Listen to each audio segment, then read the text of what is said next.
Grab a glass, grab your favorite bottle. Gotta sip it slow, yeah, that's the motto. Get relaxed, no reason to trip. It's the boy Brocky, man, whiskey and kicks. We pour a glass, toss it up. Air Max 1s on my feet, throw them up. Get relaxed, no reason to trip. It's the boy Brocky, man, whiskey and kicks. Kicking game on drinks and libations. Sipping on it slow, keeping with the patience. Tom Gale, Director of Operations and Executive Bourbon Steward of Virtue Feed and Grain Restaurant in Old Town, Alexandria, Virginia. I have this as my second career in life, which I'm thoroughly enjoying every day. My name is Bill Thomas. I'm the owner, or one of the owners, of Jack Rose Dining Saloon here in Washington, D.C., which is probably the largest whiskey bar in the country, for sure. In 2020, we were voted best whiskey bar in the world. So kind of a big deal, considering we didn't have any whiskey left by the time the awards assembly would have actually happened in London. We had sold it all to support the staff, so that's pretty fun. Wow. It's our life. Yeah, for me, it's an everyday coping mechanism at the moment. I've drank more whiskey now than I did pre-COVID, for sure. So, which is hard to beat, but I drink a lot. Yeah. So. I do a lot of tasting. Yeah. It's like you. I do a lot of tasting. Yeah. Nowhere near the amount that you folks have here at Jack Rose. But I don't like anything coming in to Virtue Feed and Grain that I have not tasted that our guest will be experiencing. So I taste considerably. Yeah. I'd say it's the first thing I do almost every morning. I normally, by 10 a.m., I normally get up around 8, and by 10, I'm tasting through new stuff. Today, we started, when you first got here, we started tasting some whiskeys that I'm behind on. I should have been tasting this morning at 10, but I had some other stuff to do. I'm all to help you with your job. Yeah, Bill. I'm not going to let you not get your job done. Yeah, it's just knowing how much to buy of something. I mean, right now, the focus for us is not necessarily and moving away from the need to have the largest selection. What we want is the depth of the whiskeys we love, so we can offer them to the guests at a greater amount of time, maybe a few years, maybe 10 years. I agree. It's not about whiskey's not about like this huge list of whiskey. I mean, that whole thing of the basically the whiskey race that was 10 years ago or 8 years ago, it was such a ridiculous kind of notion. It really is having the best whiskeys, and you can walk into a great bar around the country that has 10 whiskeys, but if they're well selected by someone who cares and knows whiskey, that's all that counts. I couldn't agree more. Yeah. Truly. Quality is going to be remembered when the price is forgotten. And I'd much rather have a small number of good quality whiskeys than I would a large number of, hey, just, well, let's go from A to Z and see what we can fill the shelves up with. Absolutely. No. And they have to, I know at Virtue, they have to hold their own. Yeah. And I'm sure that you have this like we have this. Sure. Every rep in the world, Brocky, they do this to us. You've been there with it. You say, oh, this is the latest, this is the greatest, it's scrumptious, it's this kind of fruit bomb and this kind of, they're going to tell you what you want to hear, but it has to hold its own among the guests you serve. Absolutely. And that's just that simple. Yeah. When we're trying a new distillery, we have a thing where someone has to defend. It's like a court case. Defend. So defend your position. Brittany, Chris, and I will taste through a distillery, and if no one defends it, it doesn't make it to the wall. It's just it's too coveted a space. Plus, there's a level of expectation of quality when you walk in the door. So, in a sense, we're trying to take some of that, mystery of, is this going to be worth me paying the dollars for? Exactly. We want to make sure that the guest has the ability to have the best whiskey at the best price that we can. At the best price you can, because that's what it's all about.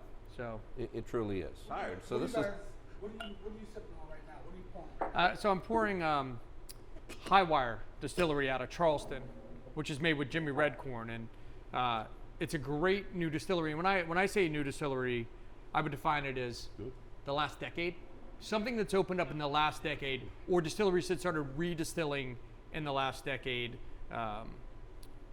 And this is one I think the best. And I don't think, to be honest with you, I don't think there's that many. Like I don't sit down and go, there's 2,000 new distilleries or 600, 800, whatever it is. Like for me, there's 20 that I really am, fond of. And then, some that I like, maybe the rye, maybe the bourbon, maybe. Now, there's still a lot of distilleries in America that I haven't had the opportunity to try. But you're working on it. Still working through it. You're working through it. But there's 20 that when I say you can put them up against the best of the category, that's where they are. And I think Highwire, with the Jimmy Red expression, is in that category. Wow. So, wow. I think it's the most unique. They took it, like I said, from an agricultural standpoint. 100% corn. 100% corn. Red corn. Totally focused on that. They come from a organic food background, and husband and wife team, Scott and Ann. Small production, right in the heart of Charleston. I just think they're doing amazing stuff. So they know the source, they know the water, they know the corn, they know the farmers. That's so they're important. growing stuff in Oaxaca. You hear so many restaurants and so many operations very much like us, the farm to table, to table. Yeah. You and I would take it to another extent and say farm to flask, which I'm very good with that. We have a particular vodka in our state, Spirits of the Blue Ridge. Everything is sourced right there in Virginia, right? And it makes a big difference. Yeah. And I'm all for that, because not only when you speak with a guest, you can actually tell them, I know as much as humanly possible about this I am about to present to you for your enjoyment. Right. As opposed to reading on a website or reading on a sheet of paper they'll send you.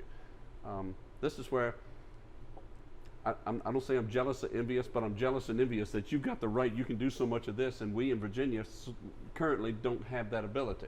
Yeah. Hope to. Tom, let's speak to that a little bit. Yes, sir. The difficulties that you run into getting whiskey into Virginia compared to someone like Bill Thomas, who's here in D.C., seemingly gets hands on everything.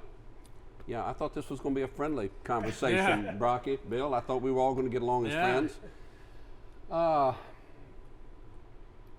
When folks ask me, and I'm a blessed person, I have a family that we work for that I don't think they know how to say no to me, which scares me. A lot of times they'll say yes in a different way, but they don't say no because they allow me to seek out, as long as we are within legal means, to have something that we can serve our guests at Virtue Feed and Grain. To have the amount and type and quality of whiskey, of bourbon, of the spirits that we offer, Bill, Brocky, it's just about the equivalent of driving a toaster through a car wash and expecting to come out safe on the other end. A lot of times it is. A lot of times it's dumb luck. A lot of the time, which is most of the time, it's a lot of hard work. It's a lot of hours put forth. I am envious when I look out of my office window and I can see the district and I can see Maryland.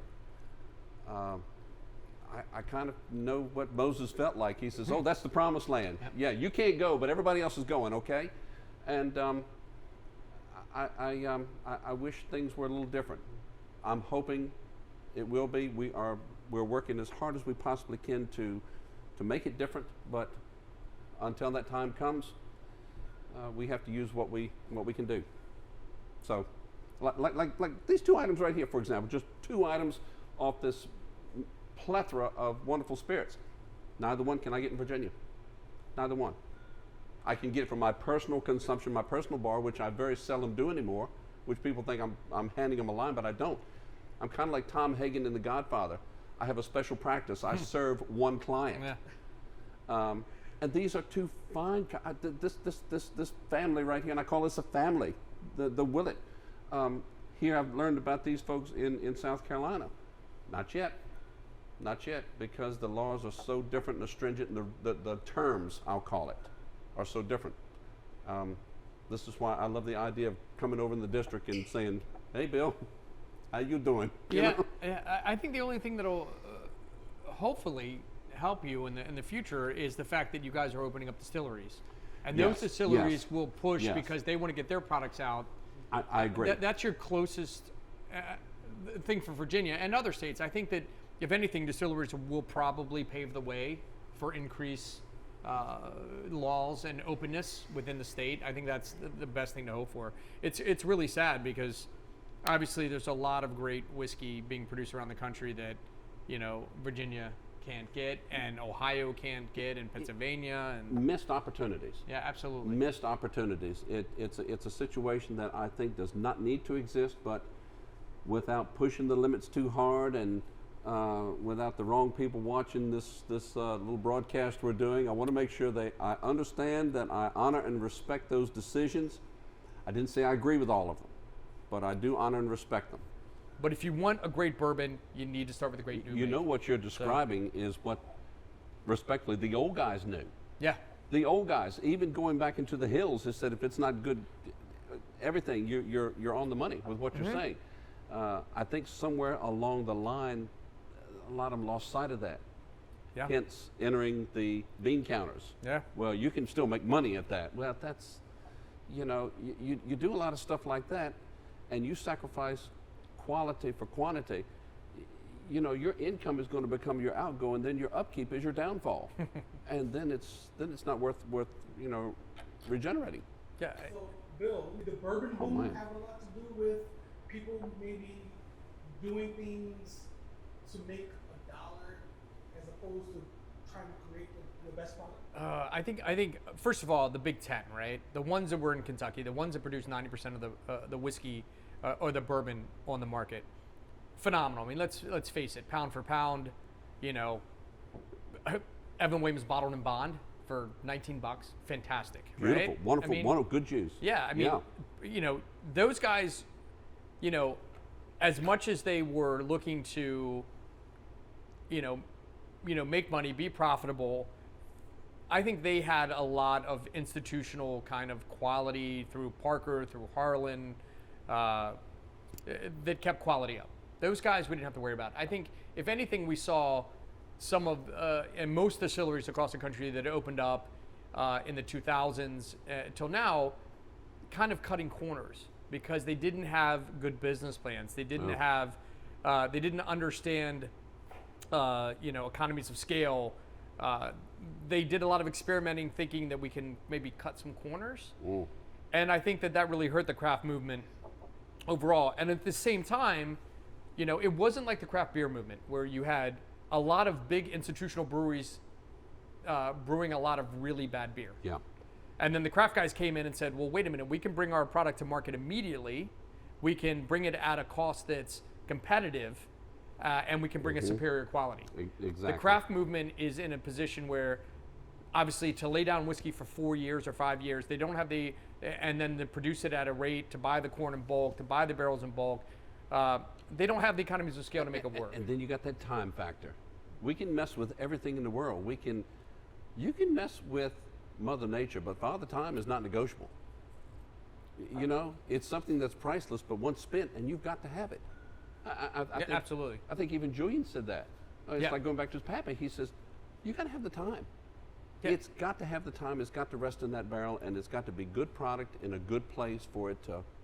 Yeah, if you don't have a business plan that allows you to age your whiskey for 4 years, exactly, which is to me like a nearly a minimum, then don't get in the business. You're going to produce a subpar product most likely. What is it? You need a good accountant, a clever lawyer, and a forgiving priest. Yes, absolutely. And you got to have you got to have a banker, or somebody that's willing to say, okay, I'm going to lay out X number of dollars, or somebody in the finance end, right? That's going to be willing to say, we're going to wait. We'll and that's, Bill Brocky, you know what I'm talking about here. That's you think Vegas is a gamble? That's not a gamble. That's like. And all it takes is one situation for it not to be right. We can have leakage, we could have storm, we could have structural failure. I mean, there's a lot to be said for, Yeah, go ahead. Bill, so are we seeing some of these same types of issues with Scotch across the water? Do they have the same type of issues? Yeah. No, simply because you have 100 different distilleries that have been distilling quality product this whole time. So what you see in the Scotch market is completely different. So whereas Scotch was, say, in the mid 2000s up to 2010, 11, more expensive pound for pound than bourbon. Now bourbon is more expensive pound for pound than Scotch. And simply because you have this rediscovery of this amazing spirit that was forgotten for so many years, and then for so long you only had 10 distilleries not even producing as much as they could simply because the demand wasn't there. So now they've been playing catch up for the last decade, and it's just this whole new exposure to a whole new generation of people, more cultural, spreading out globally, has created a demand for this very strict, narrow tenet whiskey that it just can't keep up with. So prices keep skyrocketing.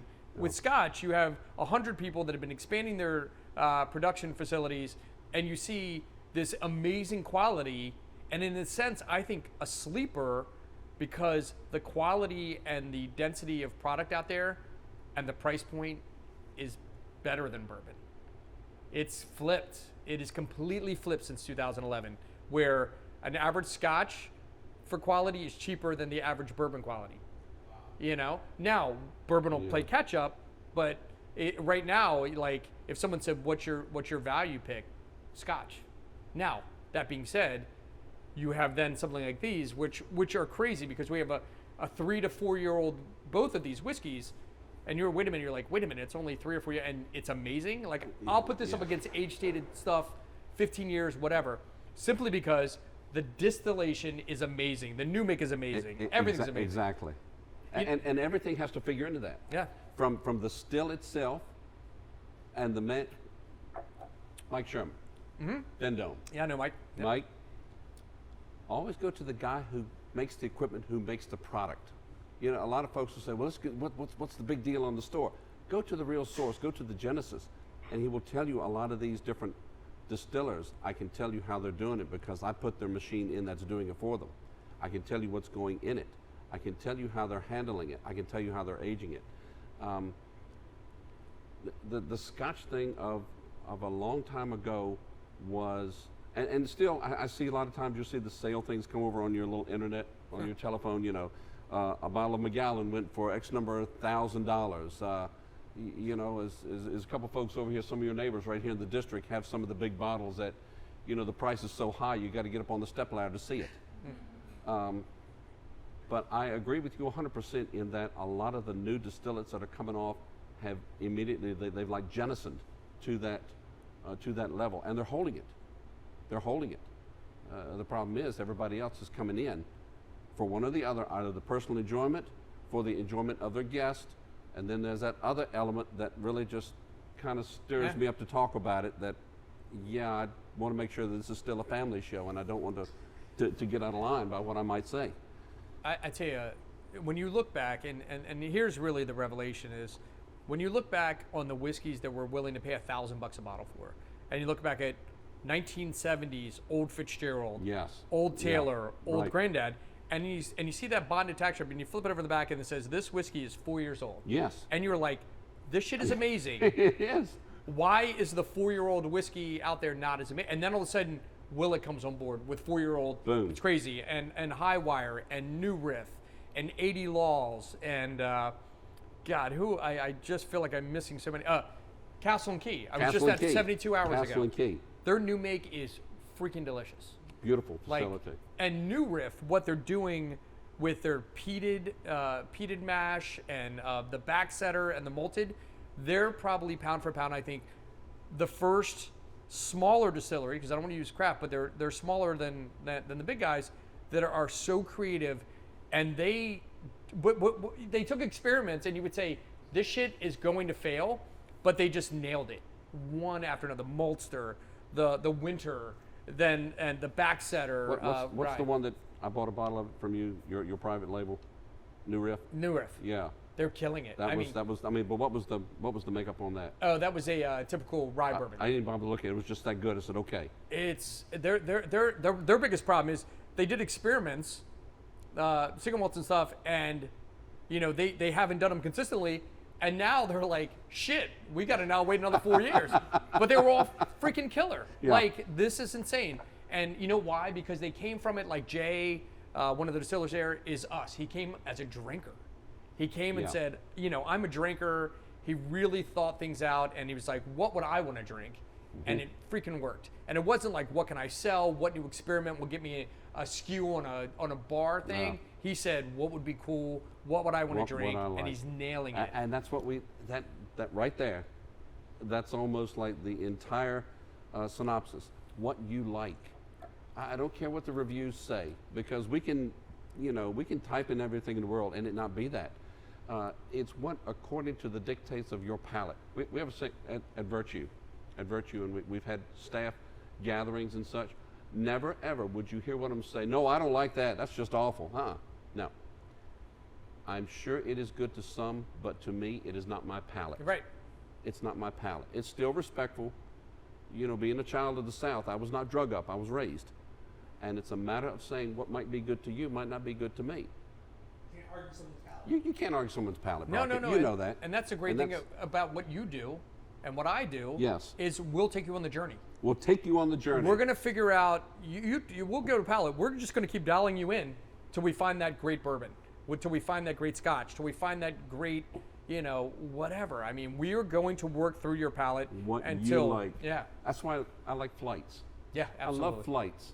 Yeah. Not a whole lot of that was going in Rocky. It wasn't a big thing in Old Town till we come to be. And it's like, you get to date a number of girls, but you don't have to marry either one of them here. You get to enjoy and it's a fair thing. You can't be any more unfair than having that. Yeah, absolutely. I'm going to get to some of my follower questions. Sure. Sure. I appreciate Bourbon to Rye asks, and this is a softball, what is your one bottle of whiskey you cannot live without? I'm still searching. How can I answer that? Truly, I mean, the one I can't live without. Right now, it's this. Yeah. Because it's new to me. And that's an honest answer. Bill, Brocky, truly, that is my honest answer. I'm still on my journey. God. Yeah. Come on, Bill. I mean, how can you? There's too much bread. These are your children here. How can you pick a favorite? Yeah, that's like eating like the same thing every day. No. Like they're all like you couldn't possibly. It's a crazy. That's like the question. Well, first of all, I mean, there is like it's a good question in the sense that if you said, could I name 100 that I couldn't live without? Now, sure. Okay. Now One, we're. maybe, but Maybe. to narrow it, because you drink your mood, and You your drink- mood's not you even drink- always you whiskey. drink your mood. Drink your Exactly. mood. Last night for me it was gin with grapefruit tonic and lime, and then it This was guy. Shandong, This and then guy. it was finished with a whiskey. I mean, you drink your mood. So it's either can of paint or can of peas. In the restaurant business. And you're right. You drink your mood. It's what you like, and it's that simple little tasting to enjoy it. We are at the point in life that I tell folks, hey, you want to do some shots? I got some Jose Cuervo back here. Help yourself. But if you want to enjoy a nice flight of different scotches, bourbons, whiskeys, this is what we're going to do. We're going to go to flavor. We're going to go for essence. We're going to go for depth. It's not at the point now that I'll just, no, no, we're not doing that. Yeah. So next question is from Gabby Mickey. She asked, at what point did you know you wanted to be involved in the whiskey industry, and what was the catalyst? Bill? You grew up in it. Yeah. You changed your diapers here. Yeah. Well, my family opened up their first bar here in 1885. Wow. So, I grew up with all those stories. I grew, it's funny because I used to joke that, I didn't have it bad, my grandparents with Prohibition or Spanish flu, or they lived through it all. We had bars doing it all. And then I finally now, when I look at my great-grandmother and my grandmother, I'm finally on par. Like I finally have suffered the same sort of, the way I feel like I've earned my stripes with them, and they would be happy. Why did I get into the business? I got the family back into the business because I was in the video store business. Oh. And my brother and I saw the writing on the wall by 95. The company started in 81, and we could see, 94 was a record year, 95 fell off, and we started looking, we've got to exit, we got to get out. And we were thinking of what to do, and I was like, let's get back into the bar business. You know, I love bars. I mean, I was spending 5 nights a week at the end of the bar. That's all as soon as I got off work, straight to the bar. I just loved them. I've loved them since the drinking age was 18 in DC when I was growing up. So can you imagine the number of decisions that were made here in the district at various bars? Yeah. I mean, get real. Yeah, I mean, absolutely.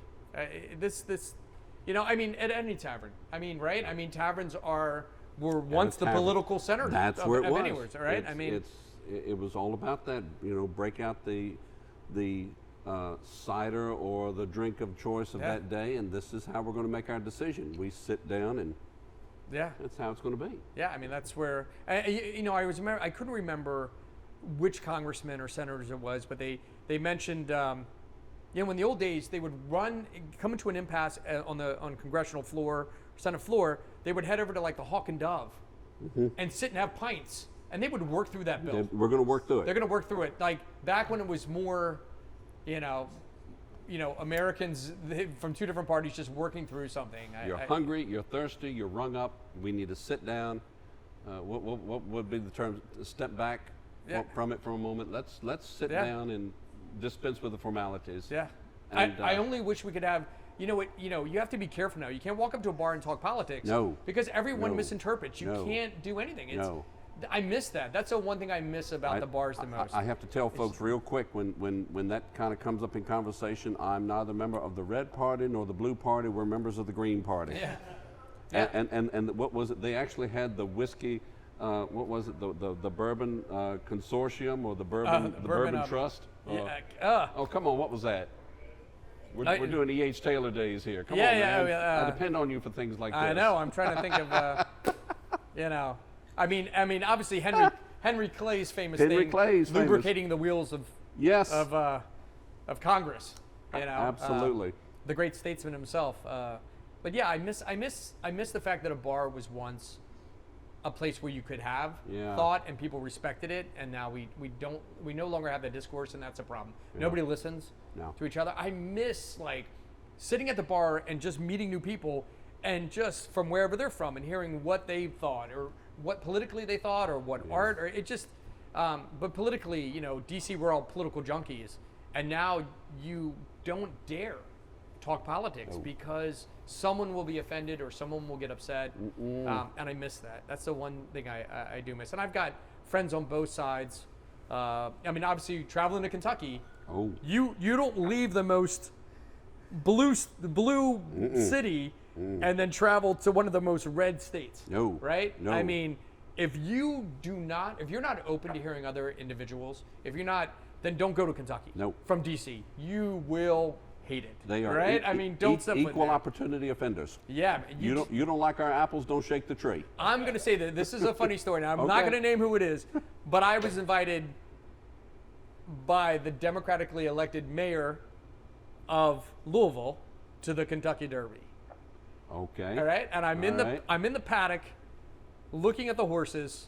This was done before. This was Oaks. I'm at Oaks, and we're in the paddock looking at the horses before, kind of all the, if you're with somebody important, you get to do these things, right? So you're with the mayor, I'm looking, and I know one of the Republican Kentucky senators, and he comes walking by me in the paddock, and he whispers, he goes, "Traitor." And I was but he was laughing. We were like, I was like, it just, You have to run with the dogs and be friends with the foxes. Yeah, Yeah. But it was, it just, but it's funny because those two guys totally respect each other. If you can find the people that are that middle ground, we have some of that clientele at Virtue. You just and need they to get are them. both on opposite sides of the aisle, but when it comes down to sit down, enjoy each other's time, ride bicycles, have Sunday brunch, yeah, it's if it wasn't so polarizing to even be seen talking to that person, because those two guys are both great, and both could get along and find some common ground, but it's almost like you can't because somebody else in the party, either party, is going to say no, don't talk to them or don't do it. I want to jump into this conversation so bad. Oh, sorry. Please, I hate to go. Come on over. Here's plenty of room for you. But Tom. Hey. I'm sorry. I hope that was a. No. I love it. Tom, I want you to answer the question. Did you know you wanted to be involved in the whiskey industry, and what was the catalyst? You know the truth here. And if I don't tell you the truth, you're going to call me out on it. Okay. Here it is. Here it is. For my life's work for 35 now plus years, I am actually a funeral director. I have seen families at their best and their absolute worst. Served a small community. I've been in large metropolitan areas. Been blessed to have an ownership partial in a local funeral home in our small community. Did that forever and a day. I had the opportunity to retire from that, and I had a partner that was able to take it over from me from there to still serve the families in that community. My wife is a commercial banker, had been for a number of years, and we had the opportunity because we didn't want to be members of that wish I had a club. You know, I wish I had done this, or I wish I had taken that trip. So, of all things, we packed up our things, and we always wanted to take our boat to Florida through the Intracoastal. Always wanted to do that. And I wouldn't trade the experience for that in the world. We ended up, and of all places, all the way down as far as you go, we ended up in Key West. And my family came to Virginia in like 1650. That's one of the things we did through the shutdown. You know, through way of Barbados into this nation. My mother's people came they landed in North Carolina. English, Scotch-Irish, you know, and living in the small community of the Northern Neck for so many years, bourbon was our drink. We were bourbon before bourbon was like, I'm country before country was the coolest. Well, bourbon was our drink. Bourbon was my father's drink. It was his father's drink. It was what we had on the table. You know, everything from my whiskey in the barn to what we call Christmas whiskey. We had the opportunity, we associated ourselves with a fine family in Key West who, in like turn, I'll never forget, told us they had, their children were educated up here in Virginia, and he had purchased a restaurant in Old Town Alexandria. Was excited about it, told me about it. Now imagine this is February. That's Key West. Right. February in Virginia. Are we doing the work here now? All right. He in like turn came to my wife and myself, says, hey, we put that restaurant up in Old Town, you know, would love for y'all to see it. I said, I'd love to see it. He said, that's great. I said, send me a picture. It's cold up there. I can see it on your phone. No. So the opportunity came when the Smith family, William Smith and his family purchased this operation to start laying out responsibilities. All right. And when you can literally take your interest, when you can take what you love to do as a hobby, and that become your second career in life, when you're set for life, when you were blessed enough to say, all right, I retired at a young age, we're good, we're very blessed, and you can do this, and your hobby now, what is that song? Hey, hey, hey, I'm on vacation every single day because I love my occupation. That's how I see it, you know. They say, well, here's your schedule. I said, I'm in every day. Why do I need a schedule? I mean, I'm in every day. When you can take your hobby and interest and make it your vocation, and you have a family that allows you the privileges and the opportunities to seek out things, and you can take virtually what was just something very basic. I mean, bless their hearts, if it wasn't for Aristocrat, if it wasn't for, you know, old Kentucky gentlemen and such like that was the bar, you know. And you can say, well, let's see what we can do with it. And then you get to, you know, associate yourself with this. With it actually exists, folks. He's real, okay? And you get to meet people, and you get to have the opportunity to have folks like Brocky come in and says, let me tell you where we go. Let me show you what we do. There's nothing like it. There is nothing like it. When folks ask me, and you know the saying, somebody asks you, how you doing? My general response is, I am too blessed to be stressed. Because that's how I feel about what this can do and bring everyone together to enjoy life as it should be enjoyed. Because every day is a holiday and every meal is a feast. For what we've just been through, every day is Christmas. Every day. Yeah. So, both kind of spoke about breaking into the industry. My next question is from the Hood Sommelier. He asked, if you knew what you know now, what would you have done differently? That's your go. No. You know, I was I was lucky enough that I became obsessed. So I bought everything I could, which Yep. is, you know, which has helped us definitely during COVID, because we had 8,000 bottles in storage. So that was it. But I was buying, you know, there's so many things you could do differently. I mean, you couldn't buy enough back in the day. I mean, it was basically free if you look at it. But what would I do? What's the one thing I would do differently? I'd probably own a distillery. If I could go back 20 years or so. Wow. I would probably open, yeah. But that being said, I probably would have screwed it up and not made great whiskey. So Yeah. I probably would have shot myself in the foot. Yeah. But that's about it. I don't know. I everything's been great. I mean, it's just been a roll, straight rise. So. I was hoping you'd catch the hint. Yeah, man. I'm on it. Yeah. What would I have done different? Now we're talking about, if I could turn back time, like the song said, there'd be a whole lot I would have done different. But in this life that I'm in now, especially with, and Bill, I think you could chime in on this. There was so much sitting on the shelves of years ago, and not too very far ago, that was just like, oh yeah, that's just a bottle of Blanton's. Oh yeah, that's just a bottle of Old Fitz. Oh yeah, that's just a that's just some Pappy. If we could go back and do that, and have it, and put it where everyone could enjoy it, absolutely. That's exactly what I would have done. If I could go back and turn that, good question, Hood Sommelier. Good question. It makes you think. What are you doing to me here now? Oh, this is the Willett Artificial Intelligence. My Lord, have mercy. 4-year-old rye, which I think Willett makes some of the best rye in the country, and which is funny because it's not particularly the favorite of Drew. I wish y'all could smell this. I really do. This is absolutely wonderful.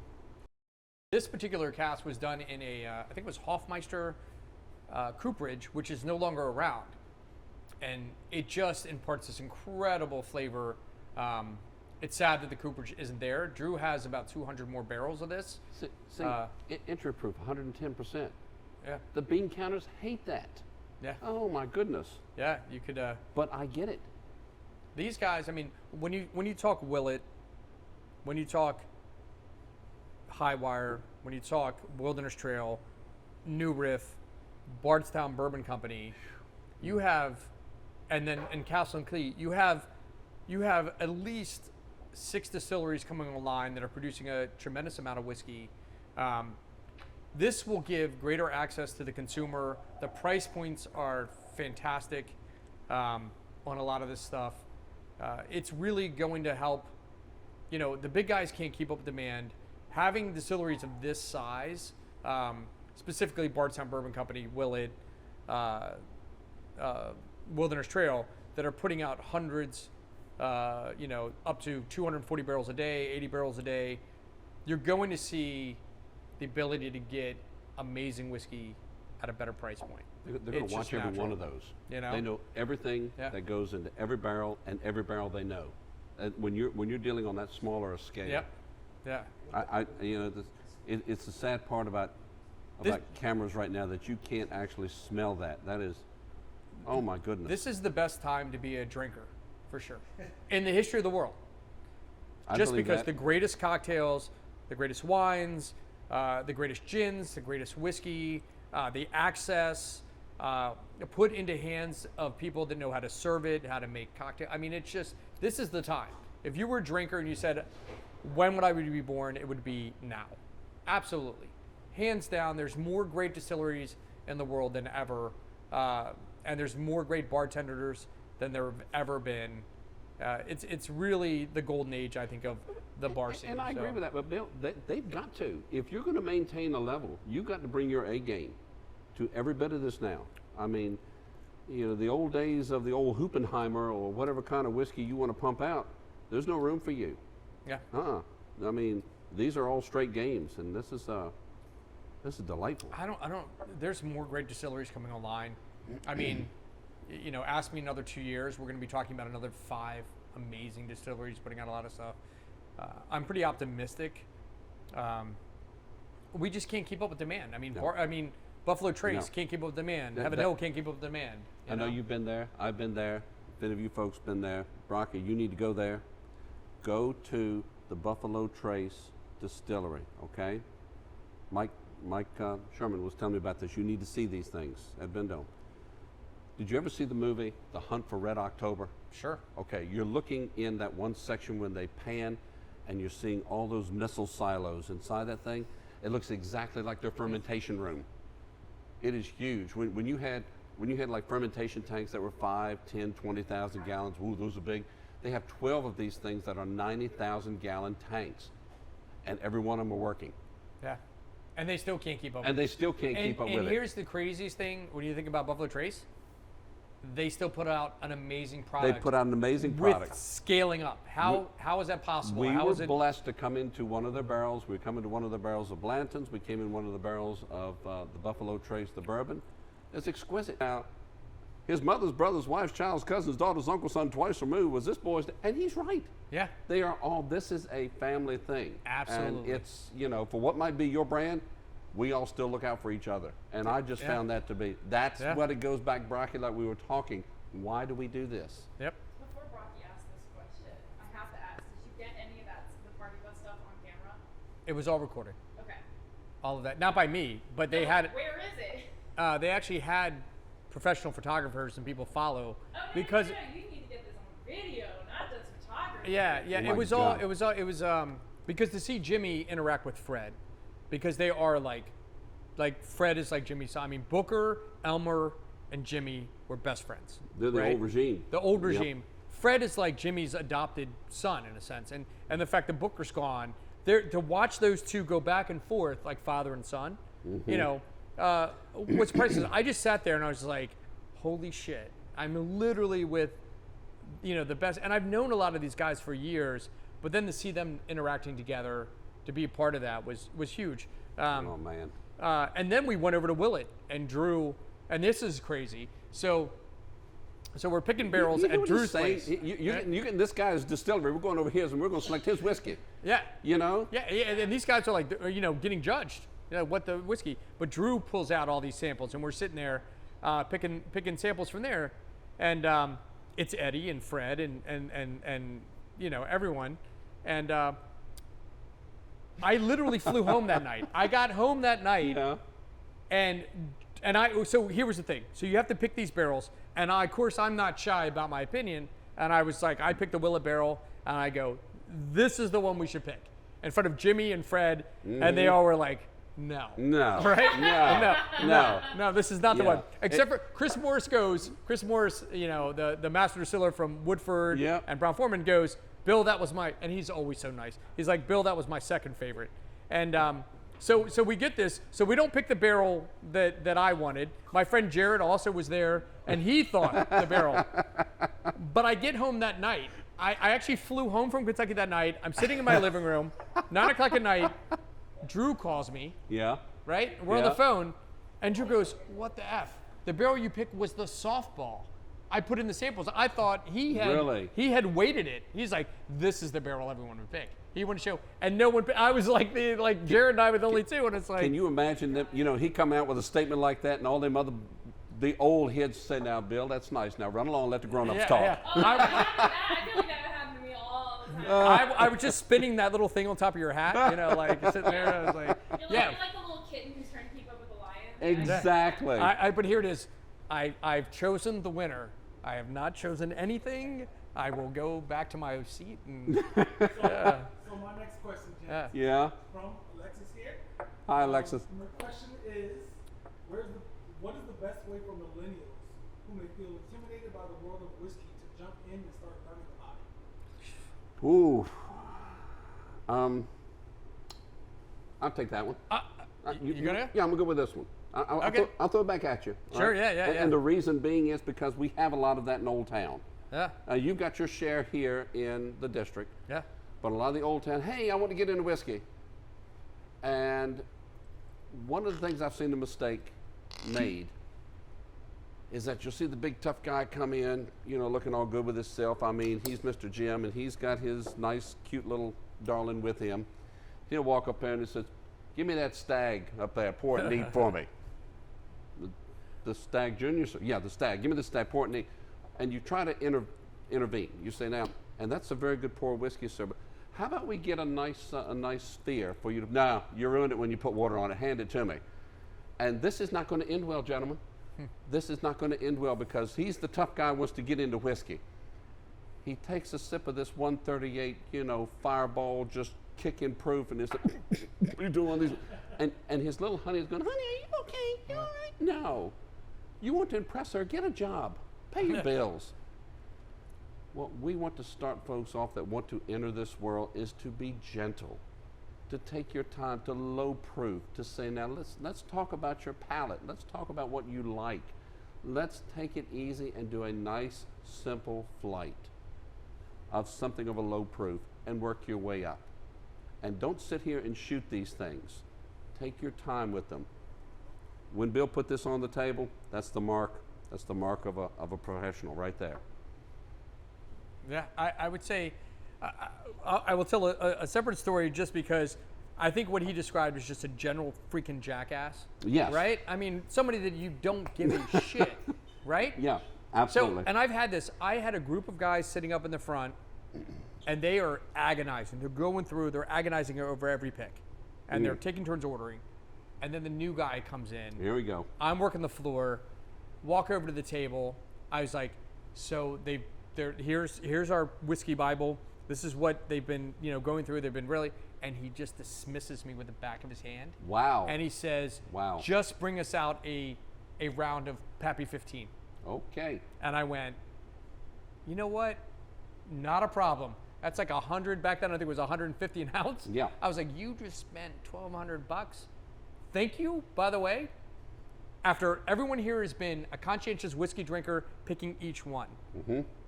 And I love those customers because, hey, they spent $1,200, happy, whatever. Yeah. You're the jackass of the group. Exactly. But I will say this, I think millennials have been, a lot of them are really well educated. Yes. They come in. Yes, they are. They read, there's so much stuff on the internet. Right on They that come phone. in, they go, it's right there. I know what I want to try, and this is why I want to try it. And there's a lot. I found that the education of the average whiskey drinker is insane now. Yes. And I think, I thought you were going to go a different way for a hot second because I'm just telling you from actual wartime experiences. Yeah, but a lot of times, the first thing we preach when you go to work at Jack Rose, if you're training to become a whiskey advisor, is if you get sent to a table 30 says they want a whiskey advisor. Yes. And you walk up to the table and there's a couple sitting there, a man and a woman, and you turn to the guy and say, so I hear you need a whiskey advisor? You're a freaking idiot. Because I've seen this happen where the guy just goes like this and points to the girl. The guy's drinking a freaking IPA, and it's the girl who wants the knowledge. And if you think a whiskey drinker looks like you and I, yes. two old white guys, no, you're a freaking idiot. You are. You're just as lost as a terrapin in the woods. You could be. It's so insane how multicultural. Absolutely. There is no whiskey. You can't do a whiskey drinker, put them in a box. Now Nope. it is everyone. It's probably always been everyone. It's just not been recognized. It's amazing. It's not the old Windsor knot. No. Three-breasted. I always wanted to learn. I never learned how to tie a Windsor knot. You're taunting me? No, I'll teach you. I can do that. Not a problem. With the dimple. The dimple's important. Oh, my God. Yeah, whiskey drinkers. And that's what's so great about bourbon specifically. And I think that's really... Scotch has always had an international flair. Exactly. Obviously, the British Empire has touched every corner of the earth. But bourbon now, the average drinker is just anyone. It is absolutely... And 21 to 101. Absolutely. It is amazing. I love it. I just... My girlfriend is a Islay whiskey drinker, and I met her because she drank Islay whiskey, which is the one that, is most off-putting.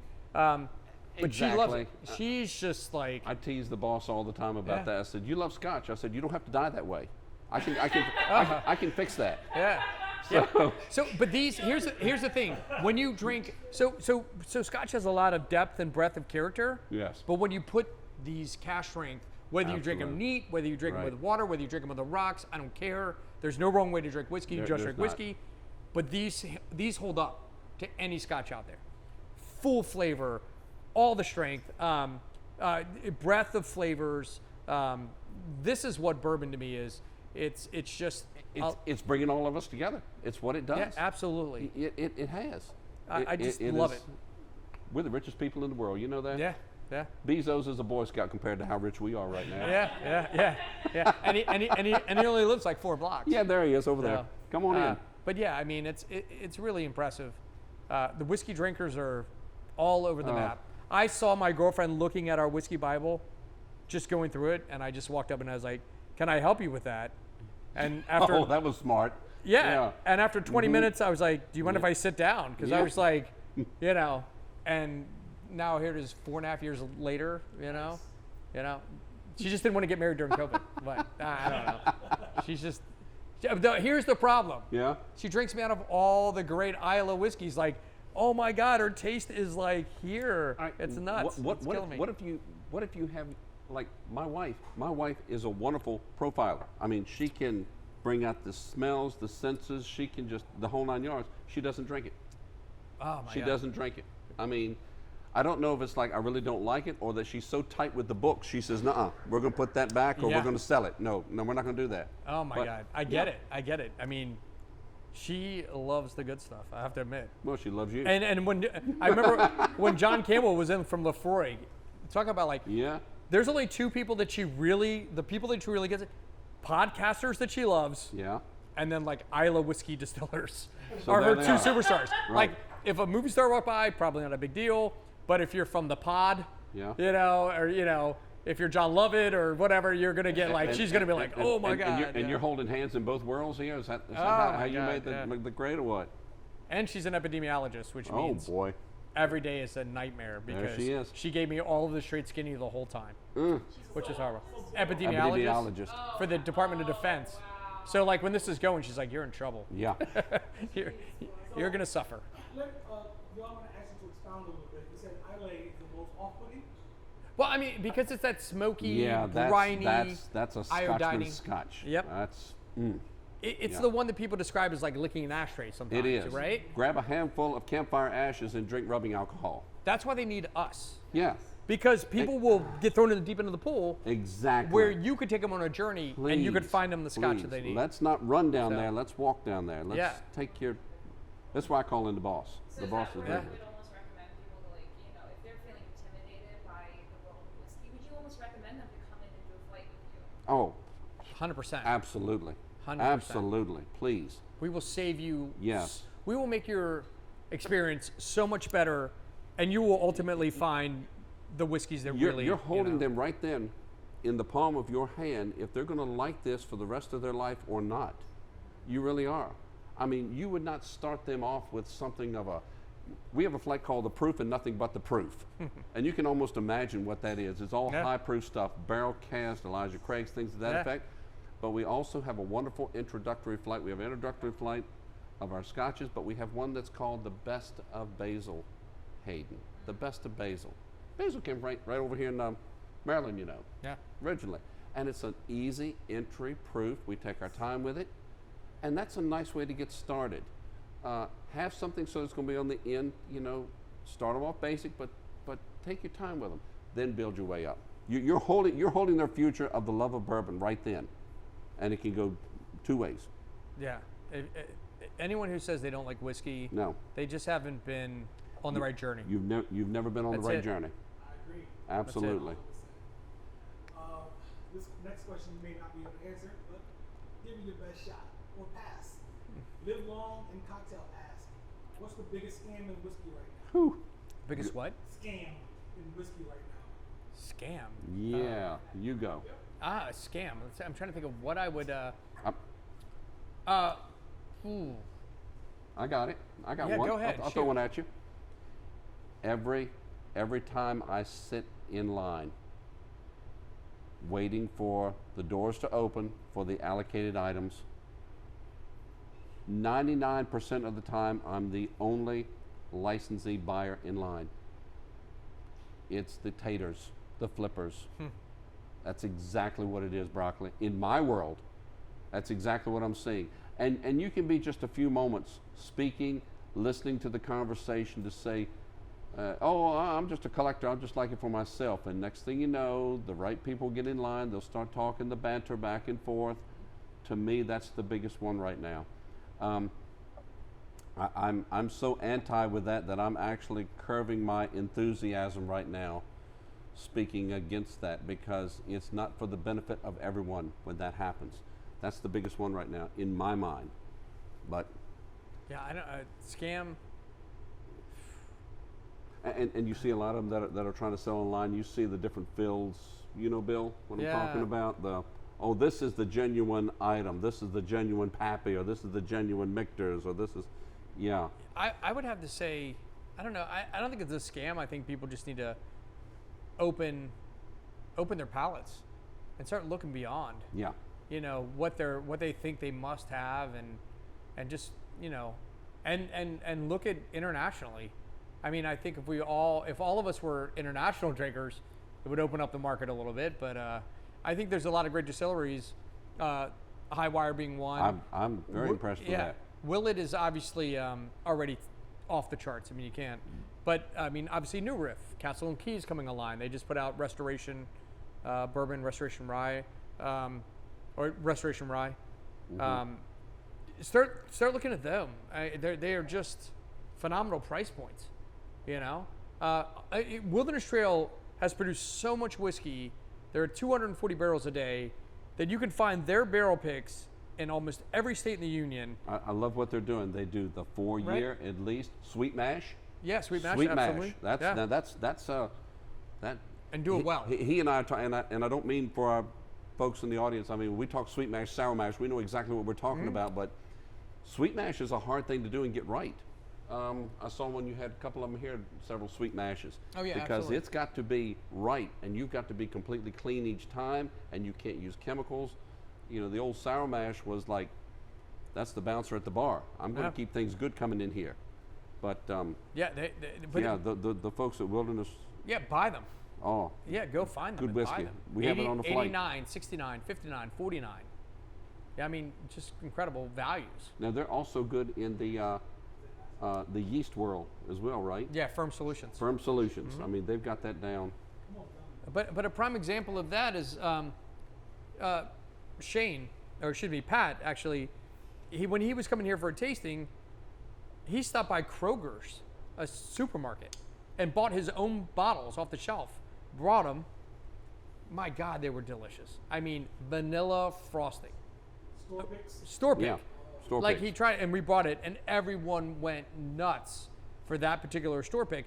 And this is the grocery store $49 bottle, and it was a killer bottle. If it would have been in DC, it would have sold out in 5 seconds. Too many people. Too many people will buy with their pocketbook and not with their palate. Yeah.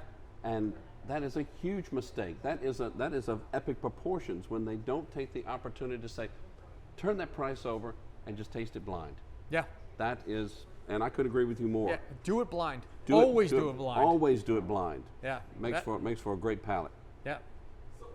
So there's a culture, underlying opinion in culture, whiskeys that kind of look down on source whiskey. I don't, because I think good juice is good juice. Yeah. What's your take on source whiskeys? I think source is some of the best stuff I've had. His recipe, my kitchen, ends up in the barrel aging like the rest of the whiskeys would.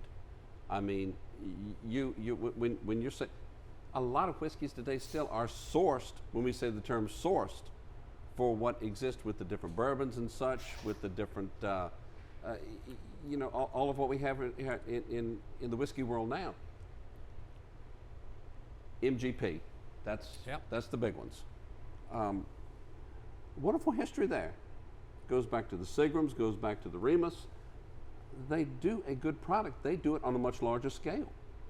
And how many companies would you say source from MGP? Thousands. Thousands. I mean, they've MGP has almost become synonymous with modern rye. with the 95.5 mash Absolutely. bill. Absolutely. I mean, I think no one's had a greater impact on furthering the rye cause than MGP. Obviously, Bullet being Redemption, like MGP, formerly LDI. Yep. It's important, and rye is a hard thing to do, guys. I mean, rye can be as sweet and loving and kind a drink as you ever wanted to have, or it can be just about as forgiving as an ex-mother-in-law. It can be tough, you know. It can boom. But I will say the unsung hero that we haven't spoken enough is the modern American blender. Absolutely. Like, so blend is a bad word in American, or at least it was a bad word in American whiskey, not in Scotch. And because there was, when I was getting into bourbon and it was always, bourbon is vatted, not blended, because it's like being put together, right? So a vatted whiskey in Scotland is 3 single malt distilleries coming together, right? That term is now gone. It's all under the blended category. I like the old terms, though. Yeah, I do. I do. I agree. Irish whiskey, vatted. Vatted. Yeah, I mean, things of like, right? But the American blender, whether it be Old Carter, whether it be, Proof and Wood, whether it be, these guys are creating modern blends that are taking other people's juice and making incredible new, flavor profile. I mean, I think that's Lisa Wicker, a Widow Jane distillery. Widow Jane. Right? Yep. Not a big fan of Widow Jane at the beginning. Lisa Wicker came in, took over. She's blending differently. She's producing. That's a distillery to watch. That's a distillery you should be buying. That's someone who's blending because her palate is phenomenal. It's that palate. And I say, ladies have that advantage over us men when it comes to that profile. They pay attention to those little details. Did the mothers, the grandmothers, when they would make the recipes in the kitchen, they didn't need to follow the recipe to the, I know I need this much. And it's the pinch. Yeah. They knew it. Yeah. And it's something that they have that we don't. And she makes good juice. If I was going to, back when I thought I was going to open a distillery, she was on my top wish list of someone who I wanted. She's that good. She came from the wine industry.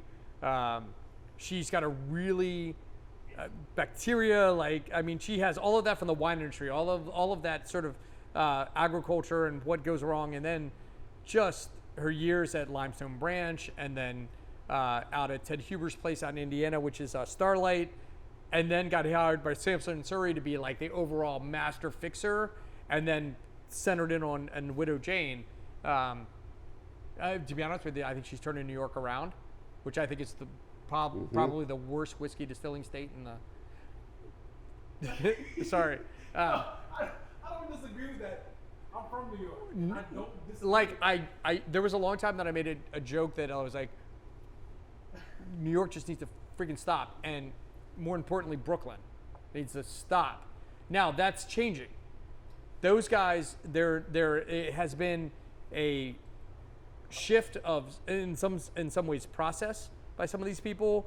They're making better juice. Yep. Brooklyn is represented on this shelf where it wasn't 3 years ago. Mm-hmm. Now all of a sudden, you're seeing, Widow Jane is up there. You're seeing Kings County up there. You're seeing these changes. William Grant bought Tuttleton, bought Hudson, right? Mm-hmm. Making the changes there. I mean, are they using smaller barrels as well? Are they? A lot of these guys a lot of people were using smaller barrels. Yeah. And that was a problem as far as I'm concerned. And I'm sorry, you're not going to dissuade me. No. I've gotten into arguments. No. I've been yelled at. No. I have but to agree. It doesn't work. Now, that being said, unless you're doing finishing with octaves, like in Scotland, like the Liquid, there are caveats. But you're talking finishing, about from the inception. Correct. I'm with you. Yes. And absolutely. I'm respectfully with you. Yeah. I am on that. There's a reason. So these people are now doing phenomenal. They're doing quality whiskeys. They're distilleries that we're proud to have on the shelf now, for sure. And there's definitely a greater celebration of women distillers that have always been there. whether it be Pam Hallman, who was at Beam for 20 years, and then Michter's or Lisa Wicker, Andrea Mitchell, even God, her name, she went back to her maiden name. Marianne Barnes, who was at Castle and Key, who's now going on to do her own thing, has left somewhat of a legacy there. Obviously, it's incredible. It's a great time. What would you think would be the common denominator among all of them? There's got to be something. It's got to be their taste profile. It's something. The ingredients, the basics. The basics. The basics.